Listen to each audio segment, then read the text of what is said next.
It's time to make sports talk great again with Curt Schilling and Steve Deace.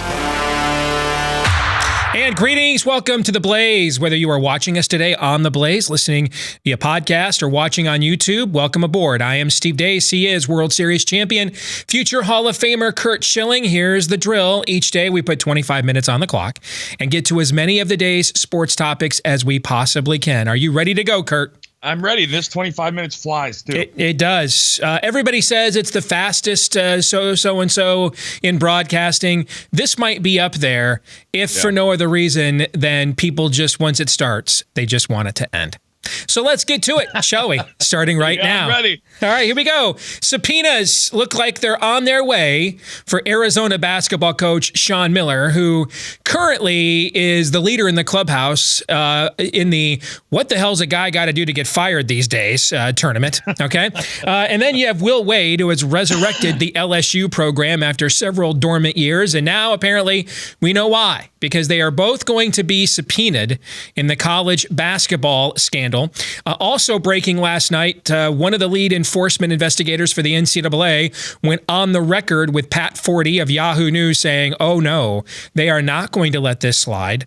They are actually filing requests with the feds to get access to their wiretaps and things of that nature so that they can go after these people, that they are ready to pounce and have some comeuppance. And I said a few weeks ago when we last talked about this, it is exactly because the NCAA's entire operation budget relies on the NCAA tournament that they are going to do something about this, because when the corruption is this in the open, and they don't enforce anything, you know, there's a lot of other schools other than these 6, 7, 8, 9, 10 schools that get these one and dones that are going to say to themselves, why the hell are we holding ourselves accountable to the NCAA when you won't do what we're paying you to do? We'll just do this ourselves. Okay. So they have to do something to look relevant here.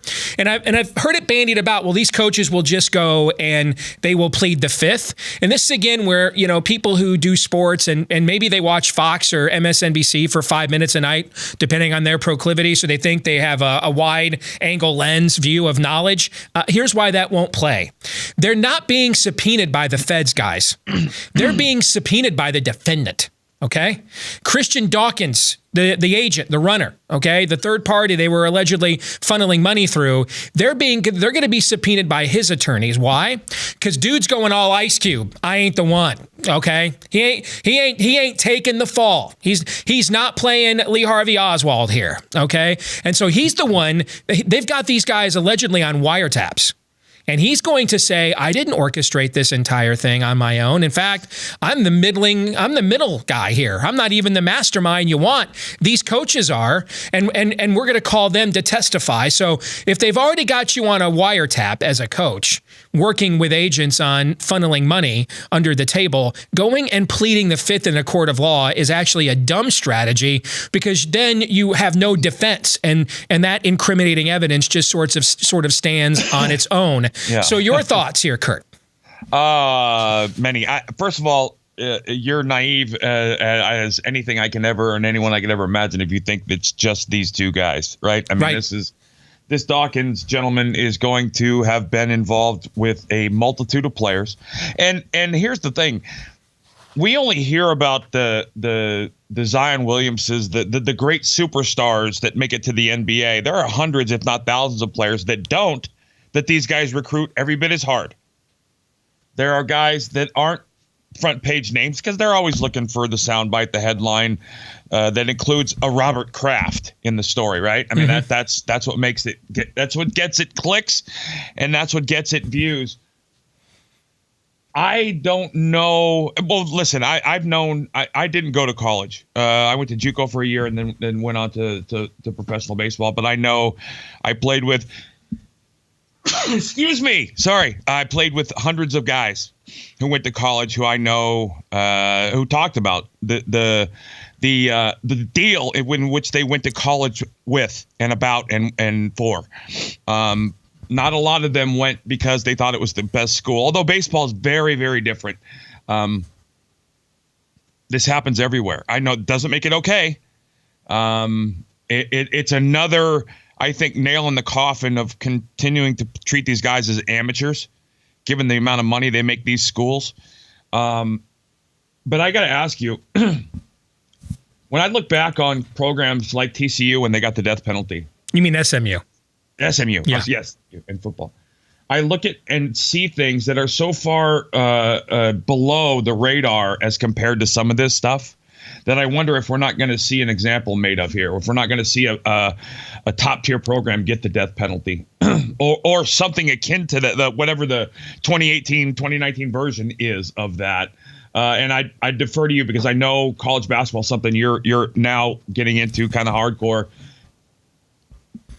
This screams, and to put an example in the political arena, this screams of the Jussie Smollett. I've been told by people there's no way he'll ever pay for this. He won't go to jail.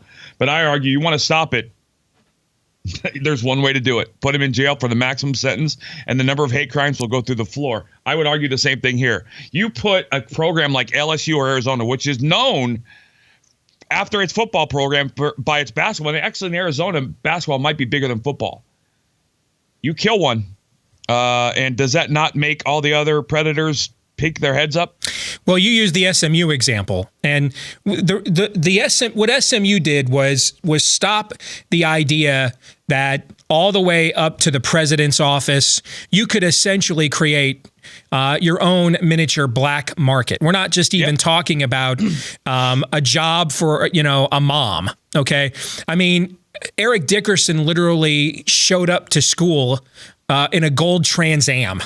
Okay. Right. I mean, this is now where not very subtle. No, you have to have there has to be some honor among thieves. Right. OK. And when this is where now you go so outside, you take such advantage of the rules. And the lack of enforcement that you go. You're mocking them. Yes, they openly mock them. Yes, and now you've risen above the economy of scale that was already in the gray area, and now you've incentivized other people to turn you in because of it. Yeah. Okay, yeah. And that's what's happened here with college basketball. Getting rid of the one and done rule. The reason why people think this will have and I think it will be done away with. In fact, I think this might be the last draft that we will have this.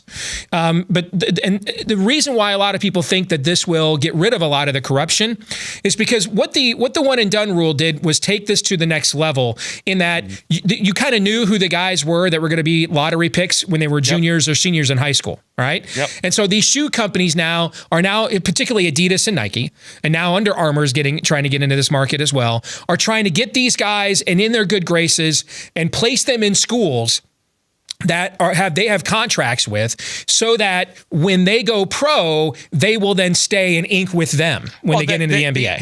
These companies are running some of these college programs. And in effect, like Oregon would be an example, which is Absolutely. Nike's home university. Yes. You think about the money. You look at what was Williams. I think you're going to learn that Adidas basically runs the Kansas program under Bill Self. I think you're going to learn that when this is done. Because again, why? Because of the sheer volume of money. Yes. Yeah. This is a staggering amount of money. And so these shoe companies are trying to get these guys, trying to get the jump on signing these guys before the other company gets them, before they get to the NBA. And so this created a separate black market beyond Nick Nolte in Blue Chips. If you remember that movie from 25 years ago, okay? We're at a whole new scale now where guys, and now it's not enough. Remember the whole debate about should LeBron James just go to play in Europe than in college and all that when he was 17?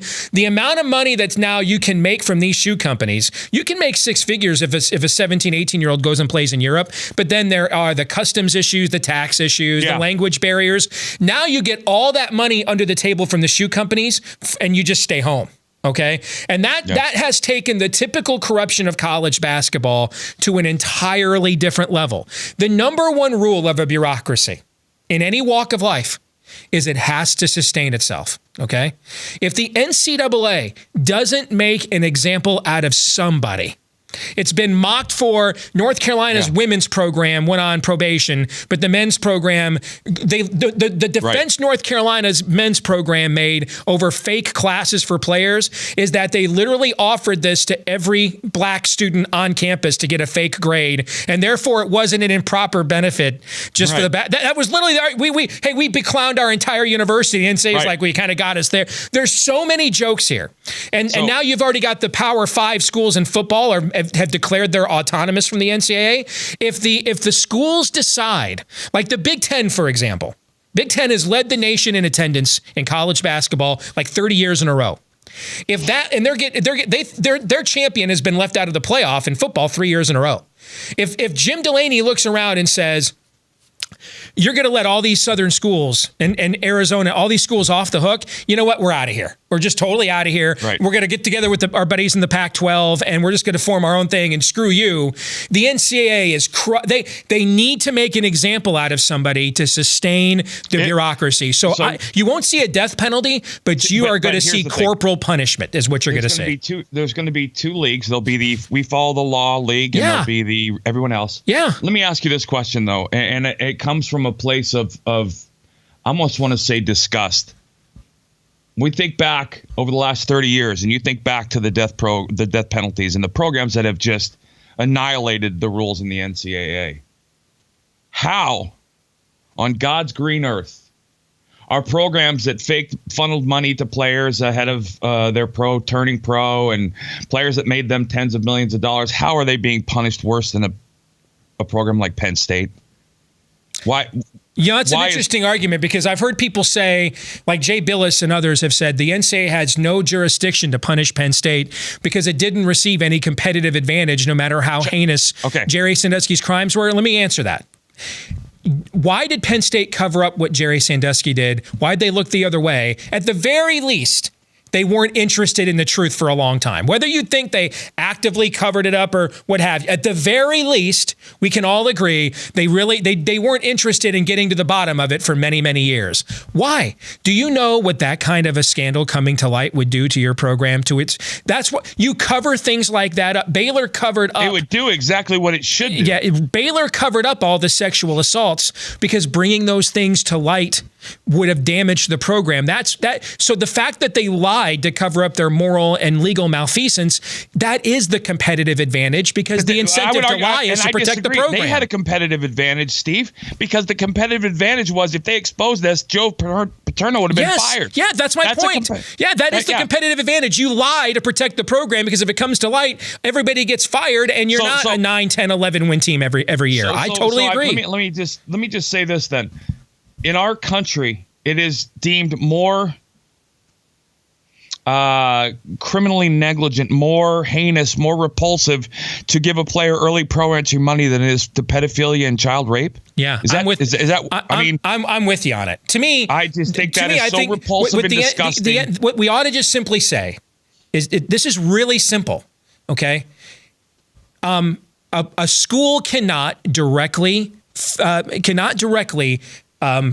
compensate a player because that damages the contract of a letter of intent and a scholarship and his amateur status. Beyond that, it's similar to you and I couldn't, and back in the day, we couldn't confront the bully on school grounds. That's why we met in the park across the street. Right. Okay. So where the school doesn't have jurisdiction, whatever a player decides to do with a shoe company, an agent, a car dealer, that's a third party beneficiary. And that's not the NCAA's jurisdiction. And all of that income will have to be reported and is all taxable. It comes out from underneath the table, and that's their business. And what the NCAA should do actually is say, that's not our problem. Our problem is when you have what Baylor and Penn State did, when you have academic scandals, and if you become a place that harbors folks that are a danger to the student community, or you damage the academic integrity of your university for a competitive advantage, we drop the hammer. Beyond that, we don't care what a car dealer pays the starting quarterback at Alabama, Tua Tagovailoa, to show up for 3 hours on a Saturday and sign autographs. That's not our problem. We got bigger fish to fry than that. But our priorities are so askew that what matters to the NCAA is, at the end of the day, dollars. Period. Over students, academia, over education, over the communities that those universities are in, all that stuff. And it's embarrassing. It's a sham. And it's another reason why the NCAA should just go away. Let's move to college football. Interesting offseason story here at the University of Texas. Coach Tom Herman has put most of his staff on one-year contracts. Now, to understand how this works, assistant coaches at this level, it's a really competitive market. Ask Nick Saban. He's got the greatest program maybe in the history of the sport. He basically has to rebuild a portion, if not most, of his coaching staff every year, because it's similar to what you see with the Patriots in the NFL. Hey, that's the best team. I want to hire all those guys away, right? So instead of locking guys up to multi-year deals, which is what a lot of the bigger schools are doing nowadays to stop themselves from having their assistant coaches rated, Tom Herman has gone the other way. He's putting most of his staff on one-year contracts, says he wants to de-incentivize complacency. He wants to incentivize meritocracy and internal competition. What's your take on this, Curt? Wow. I apologize. I don't know Coach Herman. I have no idea what kind of guy he is. So this is all off the cuff stuff. You offer one-year deals as incentives because you're trying to plug the holes of leadership you don't have. The fact of the matter is, and I've always believed this in sports, and I think this is true in most life, imitation is the sincerest form of flattery. Look at who does it well. Look at the great ones and imitate them. This is the opposite of what everybody that's any good at anything ever does. Because you're creating something. Leadership is about inspiration and motivation and all the things that you do to make people that follow you and work alongside you want to succeed for you. Is there anything in this that makes you want to succeed for him? No, this is all about self-preservation. I want to keep my job. Are you saying that you think Tom Herman is tacitly admitting that on his own as the CEO of Texas football, he can't keep these guys motivated? What more incentive do I need as a leader than the incentive I give my players and my coaches? He's asking for help from the outside. How's it work in Major League Baseball? I don't know. Like the base coaches, pitching coaches, those guys on one-year deals. How does that typically work? No, they're generally on different deals, and it's 99 out of 100 baseball teams get the head coach gets to pick their staff. And we've seen a couple. What was the team this year in football where the coach was going to be hired, but he was going to be told who his assistants were going to be? Remember that Matt Patricia in Detroit was told who his offensive coordinator had to be, Jim Bob Cooter, who then got fired at the end of the year.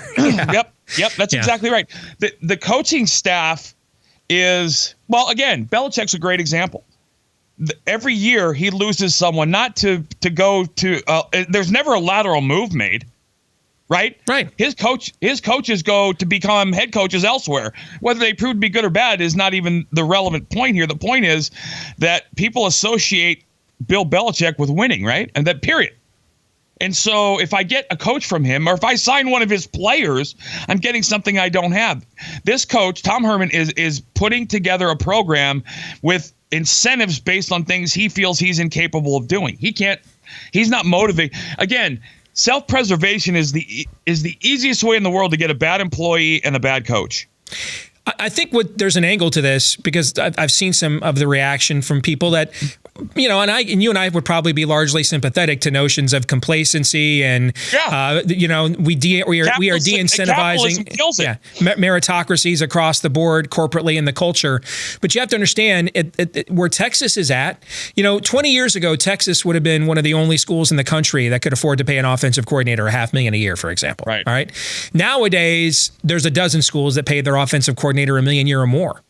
Right. And so you have to consider that if you're offering one-year deals to coaches and, the schools that you are competing against at that top level are offering 2 or 3 year deals. And even if the pay, if Texas says you can come here for $500,000 for 1 year, and another school says we'll pay you $400,000 for 2 years, you've been a free agent with a wife. What's the coach's wife say? Especially assistant coaches who are in their 20s. 30s, young kids, okay? What's the wife going to say? She's going to say, we'll take $100,000 less, but the extra year of contract security. Isn't she going to say that? What you're doing is you're asking, for the most part, proven college coaches to try out for your team. And under no circumstances, do you do that? But here's the bigger piece, right? I don't know if you know this. I'm sure you know this. I would assume you know this because you've been around college sports. Coaching staffs are of paramount importance in the recruiting. right? Yeah. My offensive coordinator is helping me. They do the vast. I know where you're going with this. Yes. You start going to schools and it's so competitive, and you're DB coach. This is the number one safety in the country at some Dallas Skyline High School, and he's in there with a 1-year deal, and Jimbo Fisher's DB coach is in there with a 3-year deal. How do you tell that kid? Texas A&M's going to say to that kid, "Hey, do you know your position?" Because that's who most of these kids are the most connected to, is their position coach. Do you know your position coach is going to be there? Because I got a 3-year contract. That's a good point as well. That's one of the things I tell, why I always tell amateur athletes as they head to college, do not ever, ever, ever sign with the college because of a coach. Because 3 of your 4 years could be spent without that coach. Mm-hmm. And in college football, it's college sports, don't always commit to the school, to the team that's in place, to the ideology of the program, to the mythology of the program, but don't ever commit to a coach, because they're about as loyal as Benedict Arnold, and they have no reason to be loyal when, like you said, they're making $5, $6, $8, $10 million a year now. Let's go to the NBA. About 20 games to go here now in the regular season. And the Lakers are 3 games out of the final playoff spot in the Western Conference. They're in danger of being the first team with LeBron James on it to finish with a losing record in the NBA since his rookie season in Cleveland. That was over 15 years. That was 15 years ago, 2003, 2004. There's the ongoing war. Is Luke Walton fired today, the head coach, or not? What's gone wrong here, do you think? And can they make it right? Do you think LeBron's gone wrong? Okay, so to show you how little I watch NBA, I didn't realize that they sucked this bad. But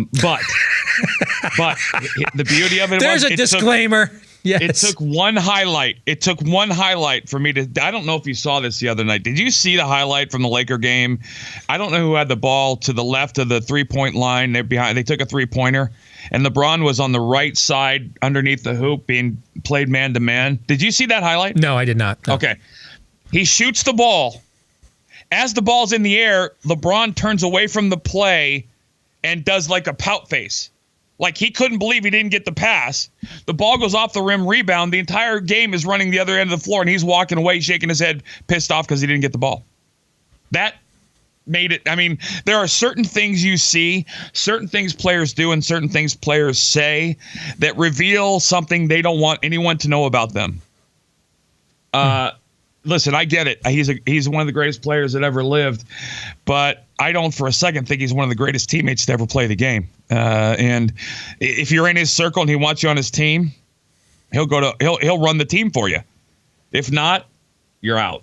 And that is something that is now rearing its ugly head. And listen, I'm not denying his athletic greatness, but no thanks. Well, the team's not any good. Number one.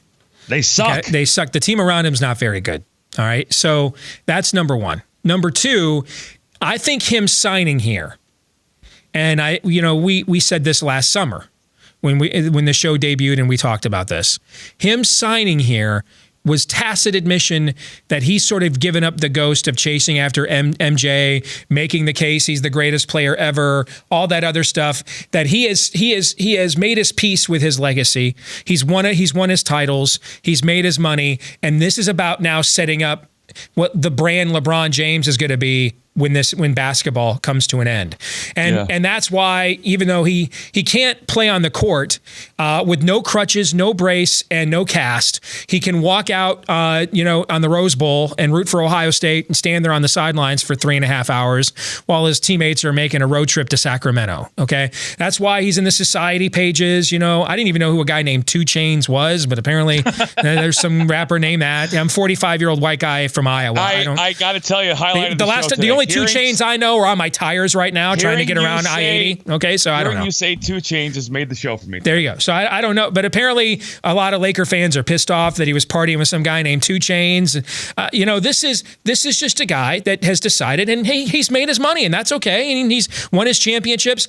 But the Lakers are now not about winning primarily to him. I believe he wants to win. Okay, he keep himself in great shape, things of that nature. So what? Everybody wants to win. Everybody wants to win. That extra 5 or 10%, though, is now devoted to his brand. And the Lakers are now going to be a platform for him and his barbershop show and all the other stuff. And that's what he wants to do. And that's okay. That's his life. Just understand, if you're a Laker fan, that's what you bought into. And you better hope a guy like an Anthony Davis has decided, maybe I can coexist with him when Kyrie Irving could not.